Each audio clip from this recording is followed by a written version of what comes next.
मैं दिव्या। अब मैं आपके सामने बात करूंगी हमारे नेक्स्ट वीडियो की पार्ट 5 की, जिसमें हम बात करेंगे हमारे कि वहाँ पे कौन कौन से किस तरह के लेबर्स काम करते थे, कौन कौन लेबर्स थे, क्या कैपिटल, कैसे लैंड सस्टेन।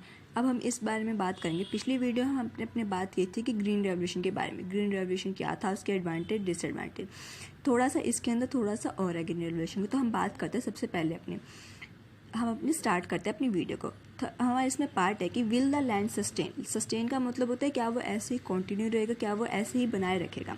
हमें पता है कि हमें कोई भी खेती बाड़ी करें तो उसको सबसे पहले ज़मीन होनी चाहिए ना हमारे पास, तभी हम उस पर खेती बाड़ी कर सकेंगे। तो the land being a natural resource, land एक नेचुरल रिसोर्स है। As we all know it is necessary to be very careful in its use.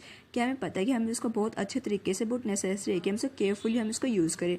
Scientific reports indicate that the modern farming methods have overused the natural resource base. हमें सब पता है कि कोई भी scientific reports अगर हम देखें तो हमें साफ साफ स्पष्ट करती है, मतलब इंडिकेट करती है कि जो भी मॉडर्न फार्मिंग मेथड है उसने क्या किया, हमारे नेचुरल रिसोर्स का ओवर यूज़ किया है। इस वीडियो में हम डिसएडवांटेज की बात करें कि ग्रीन रेवोल्यूशन पे क्या डिसएडवांटेज थी। In many years green revolution is associated with the loss of soil fertility due to the increase use of chemical fertilisers. तो वो ये चीज़ कहना चाहता है कि हमें ये चीज़ पता है कि ग्रीन रेवोल्यूशन क्या करता था, केमिकल फर्टिलाइजर्स को यूज़ करता था, क्योंकि हमारे जो कीड़े वगैरह ना लग जाए, जो हमारे जो भी फसल है उस पर कोई भी कीड़े ना लग जाए, कोई भी पेस्ट वेडिसाइड्स कुछ ना लग जाए। तो हम इसको ख़त्म करने के लिए केमिकल फर्टिलाइजर्स यूज़ करते थे, पेस्टिसाइड्स यूज़ करते थे। लेकिन इसका डिसएडवांटेज क्या है कि जो हमारे सॉइल की जितनी भी फर्टिलिटी है, सॉइल का जितना भी अंदर के न्यूट्रिएंट्स है, वो सब कुछ ख़त्म कर देता था। क्योंकि वो एक है तो एक केमिकल ना, तो इसकी वजह से क्या होता है, हमारी जो सॉइल की फर्टिलिटी है वो ख़त्म हो जाती है। Also continuous use of ground water for tubewell irrigation has reduced the water table below the ground. तो ये चीज़ कहना चाहता है कि कंटिन्यूस यूज ऑफ इरीगेशन, क्योंकि हमने ये चीज़ पढ़ी थी कि HYV सीड्स क्या कहते हैं, lots of plenty of water वो यूज़ करते हैं। तो इससे क्या होता है, हमारा ट्यूबवेल इरीगेशन सिस्टम यूज़ होता था, लेकिन इसकी वजह से जो हमारा अंडरग्राउंड वाटर टेबल लेवल है वो हमारा ख़त्म होता जा रहा है। इसकी वजह से environmental resources like soil fertility and groundwater are built up over many years।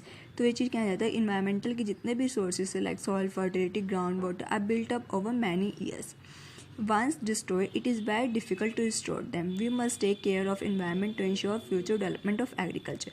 तो वो ये चीज़ कहना जाता है कि हमें इस सब की फ्यूचर, अगर हमें अपने चीज़ों को, नेचुरल रिसोर्स को बचाए रखना, तो हमें इसको केयरफुली यूज़ करना चाहिए, क्योंकि ये एक बार ख़त्म हो जाता है तो इसको बहुत साल लग जाते हैं इसको बनने में। तो इसके ये चीज़ कहा जाता है। अभी इन्होंने इस चीज़ में हमें क्या बताया है कि जो भी ग्रीन रेवोल्यूशन था उसके क्या डिसएडवांटेज है। ठीक है, अब हम बात करेंगे how is land distributed the farmers of Palampur.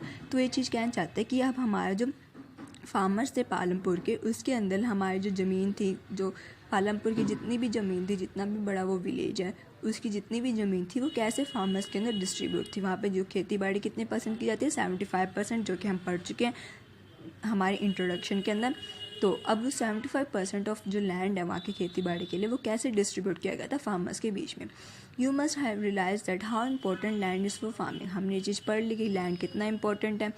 Unfortunately not all the people engage in agriculture have sufficient land for cultivation. तो हमें कहते हैं दुर्भाग्य, अनफॉर्चुनेटली मतलब क्या होता है, दुर्भाग्यवश क्या है कि जो हमारे जितने भी एग्रीकल्चर में जितने भी लोग हैं पीपल, क्योंकि 25% पीपल नॉन फार्मिंग एक्टिविटीज़ में ना, तो उनके पास सफिशिएंट लैंड है ही नहीं कि वो कल्टिवेशन कर सके, तो उन्होंने नॉन फार्मिंग मेथड्स को अडॉप्ट कर रखा है।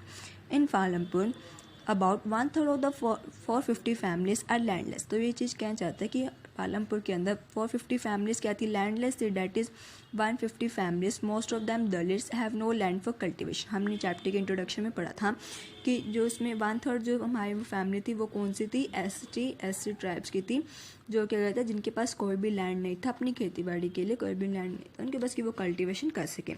ऑफ द रिमेनिंग, अब जो इसमें जितने भी बच गए, of the remaining families who have land, अब जो जितनी भी रिमेनिंग बच गई जिसके पास अपनी खुद की क्या थी, ज़मीनें थी families, cultivation small plots of land less than 2 hectares in size. तो ये चीज़ क्या कहते हैं, उसके अंदर से जो 240 फैमिलीज थी हमारी, वो क्या कहते हैं कल्टीवेट करी थी। उनके पास क्या था, स्मॉल, बहुत ज़्यादा छोटा एक प्लॉट था, स्मॉल फार्मर्स थे वो, और उनके पास स्मॉल प्लॉट्स थे, land less than 2 hectare in size. तो उनके पास क्या था, 240 फैमिलीज़ के पास कैसा लैंड था जो 2 हेक्टेयर से भी कम था साइज में। Cultivation of such plots does not bring adequate income to the farmers family. तो इसका मतलब हमें कहेंगे ये भी गरीबी की लाइन में ही आते हैं, हम इस चीज़ को कह सकते हैं, क्योंकि उनके पास 2 हेक्टेयर ऑफ लैंड भी थे, क्योंकि इतना तो वो अनाज पैदा कर ही नहीं पाते थे कि वो अपनी फैमिली को गुजारे के साथ साथ सरप्लस अमाउंट में बेच सकें। ठीक है, तो you can see a large number of the small farmers plots scattered around the village in the picture. ठीक है, तो वही चीज़ कहना चाहता है कि यहाँ पे क्या था, अभी जो इतना पूरा यहाँ पे एक विलेज दिखा रखे, यहाँ पे पालमपुर की जो ज़मीन दिखा रखे, जिसमें क्या जाता है, हम ये मान के चलते हैं ये छोटे छोटे 2 हेक्टेयर्स के लैंड है। ये तो 240 फैमिलीज जो बच गई उनके पास था, और ये जो इतने बड़े बड़ी जो ये लैंड्स है, ये सारे किसके पास थे, जो बड़े बड़े बहुत ज़्यादा रिच थे उनके पास थे ये सब land.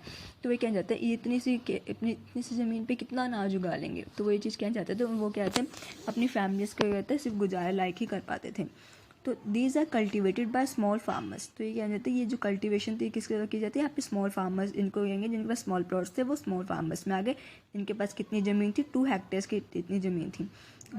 On the other hand more than half the area of the village is covered by plots that are quite light in size. क्योंकि हम देख चुके हैं कि जो इतना बड़ा बड़ा देखो ये लैंड है जो हमारा, ये किसके पास था, These are 60 families of medium and large farmers who cultivate more than 2 hectares of land। अब हम बात करें तो कितनी हमारी जो फैमिलीज बच गई थी, 60 फैमिलीज ऐसी थी जो मीडियम और लार्ज फार्मर्स की थी, जो इनके पास क्या था 2 हेक्टेयर से भी ज़्यादा लैंड था, जो मैं आपको दिखा चुकी हूँ। A few of the large farmers have land extending over 10 hectares और मोर। ठीक है, वो चीज़ कहना चाहते हैं जो फ्यू फार्मर्स बच गए थे उनके पास क्या था 10 हेक्टेयर्स और उससे ज़्यादा बड़े बड़े लैंड थे। ठीक है, अब हमने बात कर चुके हैं कि पालमपुर के विलेज के बारे में बात कर चुके हैं। टोटल हमारे पास वहाँ पे 450 फैमिलीज़ थी, जो यहाँ पे लिखा हुआ 450 फैमिलीज़ थी। 150 फैमिलीज़ ऐसी थी जिनके पास कोई ज़मीन नहीं थी, क्योंकि वो कहते हैं दलित्स वगैरह थे, and have no land for cultivation. और उसमें जो जितने भी बच गए उनमें से 240 फैमिलीज़ ऐसी थी जिनके पास less than 2 hectares of land है। बाकी जो बच गए उसमें 60 फैमिलीज़ के पास कहते हैं 2 हेक्टेयर से ज़्यादा की ज़मीनें थी, या फिर 10 हेक्टेयर्स और मोर। ठीक है, अब हमने ये बात तो कर दी कि हमारा जो लैंड था, हमारा जो पालमपुर का लैंड था वो कैसे डिस्ट्रीब्यूट था। अब हम इस चैप्टर में बात करेंगे हमारे नेक्स्ट टॉपिक में, वो है हमारा who will provide the labour, कि कौन किसको लेबर प्रोवाइड करता था। After the land labour is the next necessary factor for production. हमें पता है कि अब हमने पास ज़मीन आ गई, ज़मीन आने के बाद क्योंकि हमने फर्स्ट पढ़ चुके थे कि हमारे पास कौन कौन से फैक्टर ऑफ प्रोडक्शन चाहिए, लैंड, लेबर, फिजिकल कैपिटल और ह्यूमन कैपिटल। अगर अब हमारे पास क्या ज़मीनें आ चुकी, ज़मीन आ गई, अब हमें क्या करना है, हमें ये चीज़ देखनी है कि लेबर इज़, अब हमें मजदूर तो चाहिए वहाँ पे काम करने के लिए, जो लेबर चाहिए, लेबर तो सबसे नेसेसरी थिंग हो जाती है लैंड के बाद। तो अब हम ये बात करेंगे कौन किसको लेबर प्रोवाइड करता था, कौन कौन एज अ लेबरर काम करते थे। Labour is the next necessary factor for production as well know. Farming requires a great deal of hard work. हमें पता है कि फार्मिंग क्या करती है, फार्मिंग के अंदर हार्ड डील चाहिए, requires a great deal of hard work. Small farmers along with their families cultivate their own land। तो ये चीज़ कहना चाहते हैं जो स्मॉल फार्मर्स है, स्मॉल फार्मर्स कौन थे, जिनके पास 2 हेक्टेयर से कम का लैंड था, तो वो क्या करते थे, वो एज ए लेबर की तरह काम करते थे। ठीक है, वो अपनी ज़मीन में काम करते थे, और वो क्या करते थे अब उनकी और साथ में उनकी पूरी फैमिली भी उनके साथ हेल्प करवाती थी उनको खुद के खेत में काम करने में। Thus they provide the labour required for farming themselves. तो वो क्या थे, जो स्मॉल फार्मर्स थे वो खुद के खेत में काम करते थे और एज ए लेबर की तरह काम करते थे, उन्होंने कोई एडिशनल लेबर नहीं अपनी खेतों में नहीं लगाया था। Next, the medium labourers and large farmers hire farm labourers to work on their fields. तो ये कहते थे जो मीडियम और लार्ज फार्मर्स थे कौन थे, जिनके पास 2 हेक्टेयर से ज़्यादा या फिर 10 हेक्टेयर से ज़्यादा की ज़मीन थी। तो वो लोग क्या करते थे, क्योंकि उनको चाहिए उनको काम करने को, तो वो क्या करते हैं हायर का मतलब होता है उधार लेना, मतलब उनको भाड़े पे लगाना। तो वो क्या करते थे, फार्म लेबरर्स वो करते थे अपने खेत पे काम करने के लिए लगाते थे।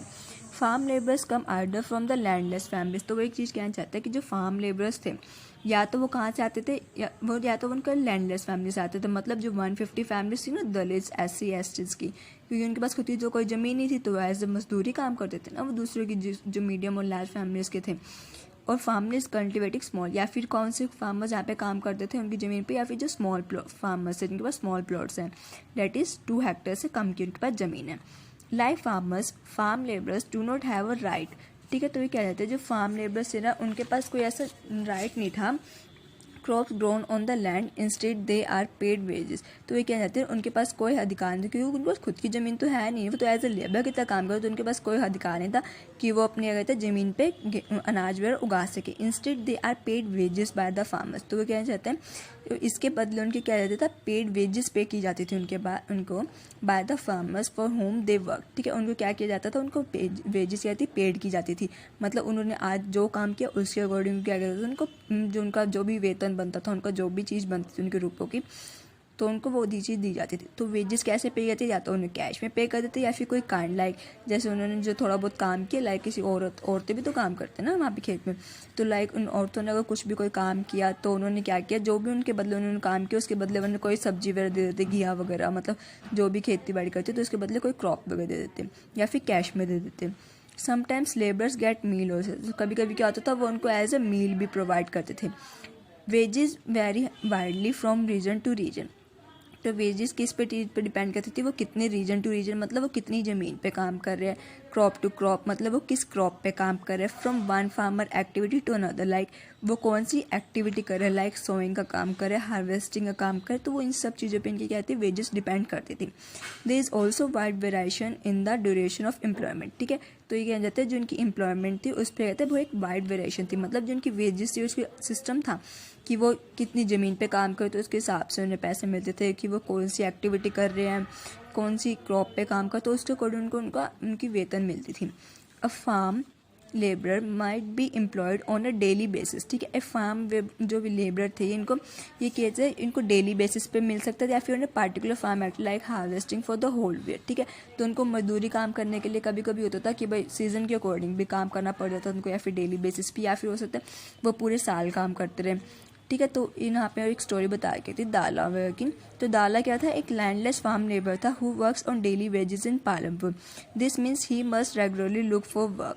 The minimum wage for a farm labour set by government is ₹115 April 2011 per day, but Dala gets only ₹80। तो वो ये चीज़ कहना चाहता है कि जो दाला क्या था, एक लैंडलेस फार्मर था, तो वो क्या करता था, उसके पास खुद की कोई ज़मीन नहीं थी, लैंडलेस मतलब कोई खुद की ज़मीन नहीं, तो एज ए लेबर की तरह काम करता था, दूसरे स्मॉल फार्मर्स, मीडियम और लार्ज फार्मर्स के उसमें फार्म में काम करता था। ठीक है, तो उसे क्या करता था, उसे डेली वेजेस पे अपना काम करना, मतलब जो उसे डेली वेज मिलती उसके भरोसे वो अपना पेट भरता था। तो गवर्नमेंट ने जो एज़ पर 2011 के अकॉर्डिंग हम देखें तो ₹115 गवर्नमेंट ने सेट किया था कि उन्हें इतनी वेजेस मिलनी चाहिए, लेकिन बचाए दालों को कितने रुपए मिलते थे, सिर्फ ₹80 मिलते थे। There is a heavy competition. तो वो क्या जाता था, क्या था, बहुत ज़्यादा एक हैवी कॉम्पिटिशन था for work among the farm labours in Palampur. तो बहुत ज़्यादा एक हैवी कॉम्पिटिशन चल रहा था फार्मर्स के बीच में for work as a laborer in Palampur. So people agree to work for lower wages. तो इस वजह से क्या था, जो people थे वो एग्री हो चुके थे कि हम लोअर वेज पे भी काम कर लेंगे। दाला complains his situation to Ramkali who is another farm labor. Both Dala and Ramkali are among the poorest people in the village. तो दाला और रामकली क्या थे, दोनों ही एक पूरे people थे। थैंक